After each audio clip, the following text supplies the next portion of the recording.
Assalamu alaikum. Welcome, brothers and sisters, to our lesson number 5, part 2. Alhamdulillah, we have learned significant amount of rules related to the verbal sentence. Of course, in particular, using al-madi, we learned how to negate the verbal sentence.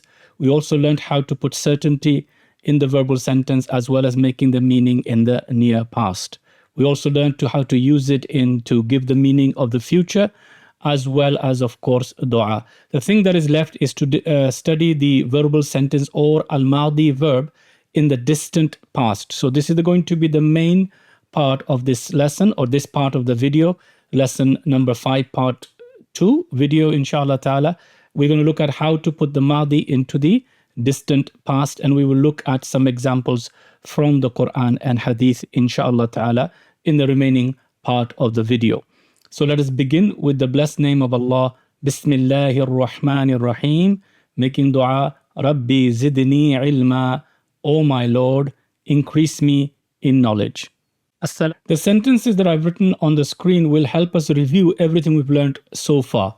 Firstly, we have the standard verbal sentence with al-madi at the beginning here, which you can see. The doer is Rafa and the object is Nasab. So that's the basic essential rule that we've learned. Nasara Hamidun Zaidan. So the translation in English will be Hamid helped Zaid. If I want to negate, I simply put ma in front. So I end up with ma nasara Zaidun Hamidan, which gives me the translation of Hamid did not help. La can also be used for negation. So la kataba wala qara'a. He did not write, nor, so you can see did not, nor read. So again, la is used when it's repeated. So twice, this is the normal use of it. Then we've learned how to use it in the future meaning, and particularly when it's used for dua. So jazakallahu khairan, which is very commonly used. May Allah give you something better, or may Allah give you reward with something more. Something better would be a better translation. So jazakallahu khairan, may Allah bless you or reward you or give you something more or something better. And then we learn how to use it with idha. Wa idha sa'alaka ibadi. So sa'alaka means he asked in the past tense, but when idha is used, it moves the meaning to the future tense. So when my slaves ask you, not asked you, ask you. So that's what idha does. La, of course, for emphasis. Then we have in. In is exactly the same. So if, for example, here we have la in shakartum la azidannakum. Then again, you can see if you are grateful, I will certainly give you more. So in here, exactly the same, putting the meaning in the future tense. Again, I told you the subtle difference between idha and in. The difference is that idha is when something's used primarily when something is certain to happen, in may or may not happen. And then qad generally does two things. It gives an emphasis to the meaning. Qad nasartu hamidan. Certainly I have helped Hamid, or I have just helped him.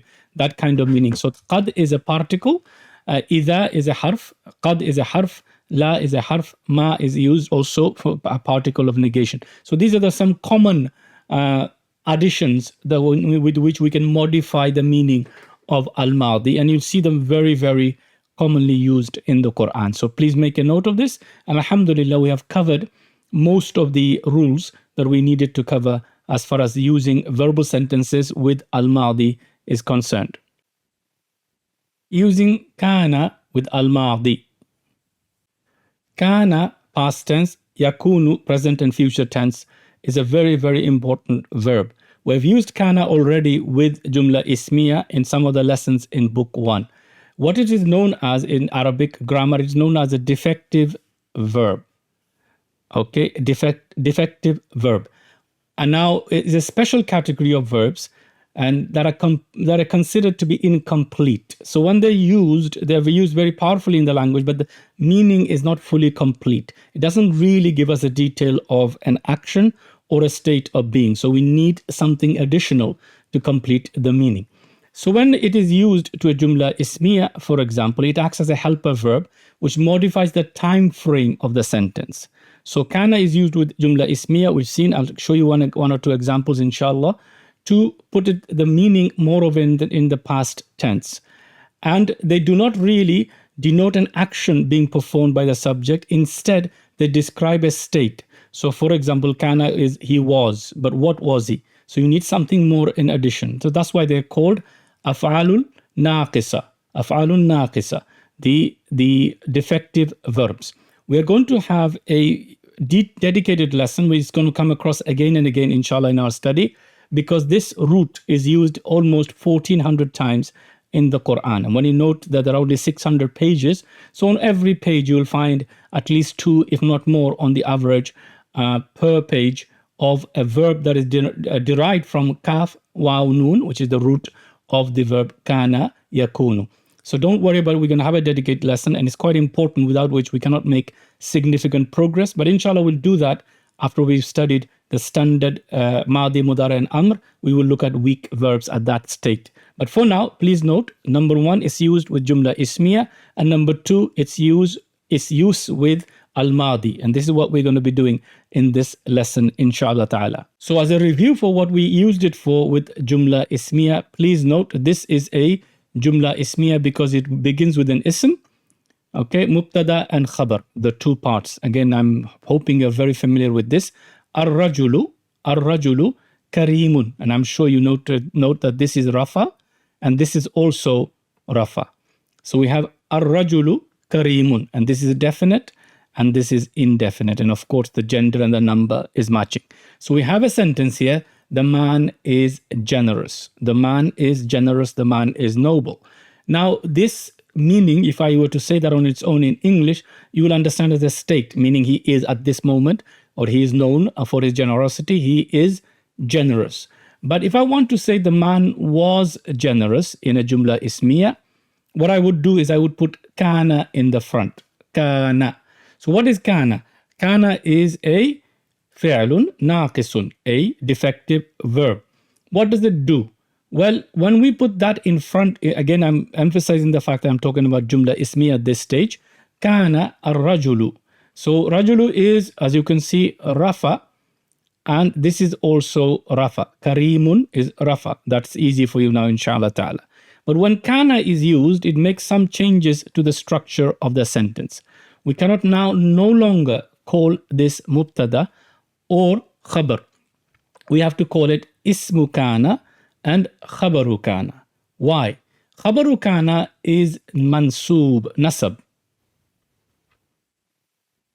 Please remember that. Inshallah, we covered it before. We did it also with laisa. So kana is not the only verb that does this. There are others. Laisa is another one. And we will inshallah cover the ones that are necessary for Qur'an in the lesson that is appropriate for it. At this stage, this is just an introduction. So kana converts the khabar to mansoob. This is the addition of kana, converts it to mansoob, the khabar. And that is why it's called khabaru kana, ismu kana. And they combine together to make our Jumla Ismiya. The 2 things are added together. So that is why the grammatical structure is changed now from Rafa to mansoob for the khabar. And the subject now is called ismu kana. And that is the most significant part. And again, please note, it is not only kana that does this. There are many other verbs. We have seen laisa and kana so far in our study. Others include like asbaha and so on. And again, as I say, we will cover them later. So don't worry. Why? Because this root, it's the past, Maadi, Mudara, and Amr, is covered around 1390 times in the Qur'an. So very, very important verb to study. But as far as Jumla Ismiya concerned, this is what you need to know about kana. It puts the meaning in the past rather than saying a state is something. For example, he is young, or I can say he was young. Or he is small, he was small. He is a student, he was a student. Of course, we can also use it she and they and so on. But that's the example you need to remember. Now, what does it do with Maadi? Inshallah ta'ala, let's continue look at that. So using kana with al-madi, please note the few points, inshallah ta'ala, which will make the subject very easy for us. Firstly, let us look at what happens when we add qad. Now, qad is actually a harf. Qad is a harf. It's a harf of emphasis. So if I say qad nasara, this is called al-madi al-qarib, meaning close. Qarib means near. Okay? So close past, as in just recently, this action has taken place. So qad gives us the meaning he has, or he has certainly helped. We've covered that in the previous video. But if I want to say he had helped, as in long time ago, whether it's in the morning, hours ago, lots of long time ago, whatever, the kana can now be added in front to give the meaning of al-madi al-ba'id. Ba'id means distant. Okay, al-madi al-ba'id. So that means distant past. So this gives us the meaning of, let me write that here, distant. So distant past. So that's all we've done. Kana nasara. There is no issue with i'rab here because we're dealing with Maadi verbs. So he had helped. He had helped. So the difference between qad and that is a significant difference in meaning in the past. He had helped. So this is what kana does. Now, unlike qad, kana is of course a fi'lun, a verb. So we need to make sure that the doer here and the doer here, they match. So I cannot use kana when the verb here is any other sighah than nasara, for example, because here this is masculine, of course, he, and singular. So if I wanted to say she had helped, I would have to use the feminine version of nasara, and of course, and I would also have to use this feminine version of kana. So we have to match the sighah. Again, if you've gone through the lessons now in book 2 that I've been going, in the last few lessons, you should be able to be familiar with the sighah, and you should be able to now memorize nasara verb and tell me that the feminine version of nasara is nasarat. I hope that bit, inshallah ta'ala, is clear so far. So let us have a look at now the example here. He had helped, kana nasara. But to say she had helped, I need to say kanat nasarat. She had helped. Please note that very important distinction. And that's all. We just got to match the sighah one with the other. And again, if you learned the sighah in the 1 to 14 order that I showed you, and I went through in detail in every verb, it will be exactly the same as in the verb kana with nasara. But there is one little trick. With kana, the root letter in the middle is weak. Okay, so it's waw. Originally ka, wa, na. It gets converted to kana because it is easier to read. There are phonetic reasons why changes occur. Again, we are going to go through this in detail. I'm just giving you a brief example. So kana nasara, and then the feminine version will be kanat nasarat. So you can see here, the middle weak letter is here. Changes to an alif. Originally, it was a waw. And that's the Y is slightly different. It's not ka, wa, na. It's like, so it's nasarat. It's not kawanat. Okay, so it is here kanat. Again, we're going to go through the rules of that later, but just make sure that, yes, it is the same sighah. The pattern is slightly different because of a weak letter in the root. I have helped, of course, is nasartu. We had helped is, of course, nasarna. And you all had helped will be nasartum. So to match the kana version, we will say kuntu nasartu. And then kunna nasarna. And of course, kuntum nasartum. And that's all it is.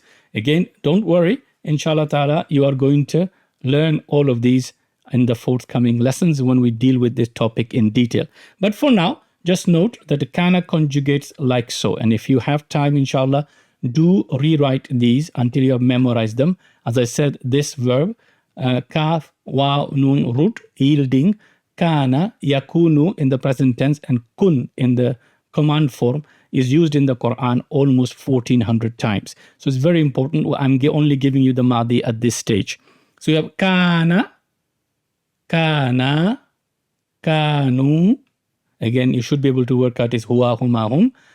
Kanat, kanata, kunna. Again, please note a significant change there because the weak letter in the middle. Then we have kunta, kuntuma, kuntum, kunti, kuntuma, kuntunna, kuntu, kunna. These are your 14 sighah of al-madi with kana. It will make a great investment in your study if you did memorize these without worrying about the changes, because the rules will come later, inshallah ta'ala. But for now, if you memorize it like you memorize the Nasara table, you will not have any problems, inshallah. So Kana can be used with any Maadi, but what we got to make sure is that we match the sighah, i.e. the internal doer, with the verb that we are using it with. So it can be any form, anything of the Maadi, as long as we match the sighah. So we have on the screen here the Kana conjugated in its 14 forms. Please note, I've written it down in faint, the pronoun that is within the verb itself. So Kana is huwa, Kana is huma, Kanu is hum. All that's been explained to you in the previous lessons, inshallah. So if we want to use it with fataha, we would say Kana fataha. What will it do? It will change the meaning fataha from he has opened or he opened to he has opened, as in the distant past. So we have Kana fataha, Kana fataha, Kanu fatahu, Kanat fatahat, Kanata fatahata, Kunna fatahna, Kunta fatahta, Kuntuma fatahtuma, Kuntum fatahtum, Kunti fatahti, Kuntuma fatahtuma, Kuntunna fatahtunna, Kuntu fatahtu, Kunna fatahna. As simple as that. So long as you've learned the conjugation of the verb very well, al-madi, then the rest is relatively easy, inshallah ta'ala. You should be able to recognize the form. And now with Kana and the Maadi following, you should now also be able to translate it correctly. So again, a very simple lesson, inshallah ta'ala. There is nothing really technical here. Just a case of recognizing the sighah number 1 to sighah number 14. Summary of the prefixes used with al-madi. So on the screen, I put a summary of all the prefixes that you are most commonly likely to come across with al-madi. So of course, here we have the conjugation of the 14 forms. So it could be any of them. You could have waw in front, which is and, A-N-D, fa, so or thus, lam for emphasis. All of these you should be familiar with. Waw, and, fa, so or thus, lam for emphasis. Along with that, you could also have qad, which is also a particle of emphasis. Ma, negation. La, negation. Idha, to put it in the future meaning. In, exactly the same. Put it into the future meaning. And kana, put it into the distant past. So they will come in combination with al-madi. We will learn the ones with the mudari later on, inshallah ta'ala. And you could also get combination like this. Qad, certainly. Waqad, and certainly. Fa, then qad, so certainly. And of course, laqad, which often isn't translated fully. Certainly, certainly. Walaqad, and of course, you could have other combination also. Wakana, fakana, etc., etc., etc. So these are the prefixes, the subtle changes that the meaning will change to, which you again, inshallah ta'ala, I'm hoping since you've seen this, you should be able to be familiar with these changes within the meaning of the nuanced changes, meaning within the verbs itself, inshallah ta'ala. So none of this, I hope and pray, is going to cause you any major issues. So this is a summary of all we have done. Alhamdulillah, we have now come to the conclusion of lesson number 5, part 2. Alhamdulillah, I hope and pray that you have found these lessons of benefit. And again, please continue to watch the lessons in series. If you are coming to this video first, on this series first, you may not be familiar with the rules that we've learned in series 1, which is, I called it book 1, just to make things as a simple reference. Please watch those videos first and come here, as I will not be able to repeat every rule in every lesson. So again, I hope and pray, inshallah ta'ala, you are benefiting. Jazakumullah khairan for all your support and your du'as and encouragement, and inshallah ta'ala, your feedback. They're all helping, and I hope and pray that each lesson is of benefit to you. And if there's any way that I can feasibly do anything to make the lessons better, inshallah, I will do my level best. Kindly remember me in your du'as. Until the next video, assalamu alaikum wa rahmatullahi wa barakatuhu.